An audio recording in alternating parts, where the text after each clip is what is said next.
guys, I'm Kimberly from Fat Quarter Shop, and on today's Shortcut Quilt, we're going to be making a quilt called Layer Cake Spools. Super easy. It's got a trick to it that you're going to love. I'm using Slow Stroll by Fancy That House Designs for my print layer cake. For my background layer cake, I'm using Bella Solid Snow, and I'm going to use a Aurifil Color 2000. And for notions, the one notion that you do need is a Creative Grids 8.5-inch square ruler, and you'll see why in a little bit. So if you know much about me, you know I love layer cakes and I love starching. This is the brand and the kind that I use. So this pattern is going to work if you starch. If you don't starch, that's totally fine too. But I do want to show you how it looks when you starch. So when you starch, one side of your layer cake is going to shrink about 1/2 inch.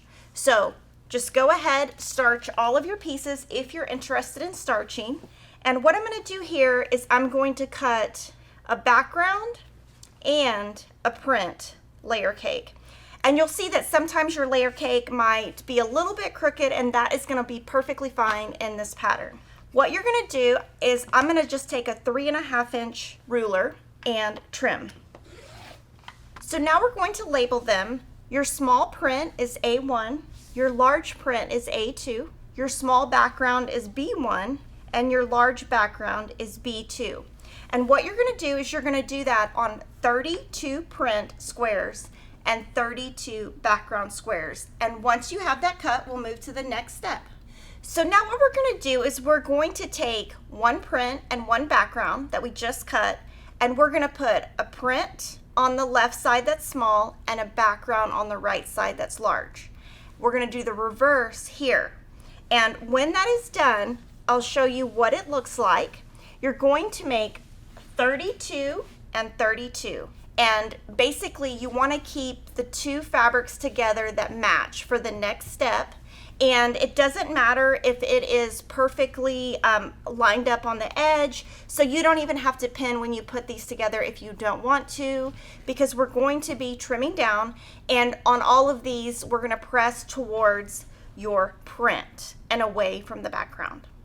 So now we're going to be using the 8.5-inch square ruler, and doing this is going to give you these perfect blocks, and you're going to love this once you try it. And what we're going to be doing is, this is the 8.5-inch ruler. There's a 3-inch line.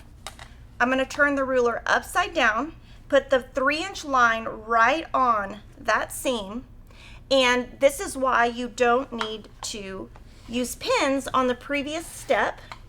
And then we're going to trim this down, and it does need to be perfectly 8.5 square, which is why we're using the ruler.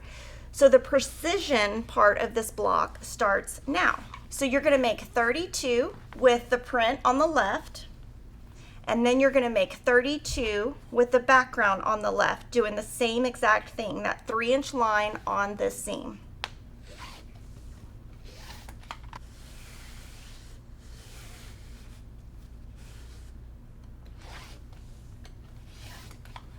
And again, on this step, you want to keep these two together. Now on this step, I'm going to leave the pattern right here. It is so important to follow this. I tried when I was making this to memorize this step, and I just could not. So I'm going to follow the picture. The bottom piece is going to have the big background on the left, the small print on the right, and your matching piece, it has to be matching, you're going to do the opposite. And this is how it looks when you put it together. And I'm going to pin a couple of times on the sides where I'm not going to be drawing lines, just to keep it in place. And again, I'm following this, and I'm going to draw a line from corner to corner in the center. From there, I'm going to draw a line a 1/4 inch away, rotate, do the same thing on the other side.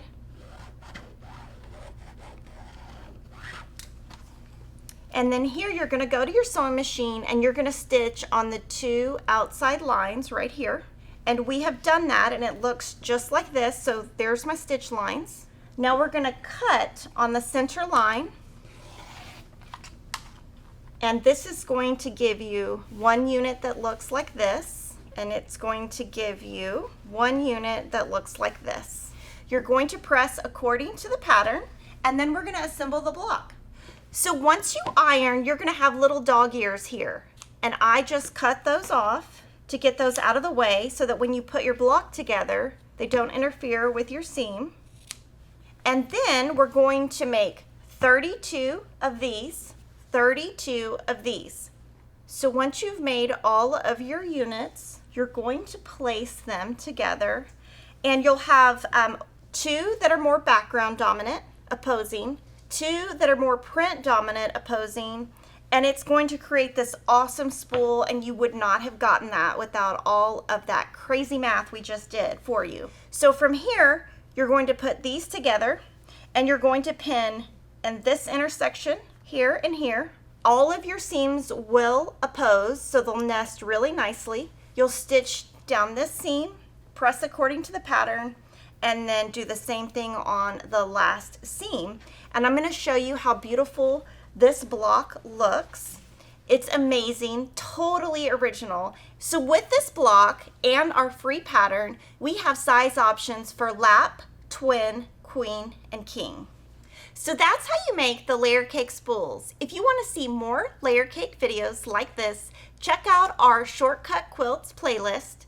And I'd love for you to like this video, comment, and I'll see you next time. Thanks for watching.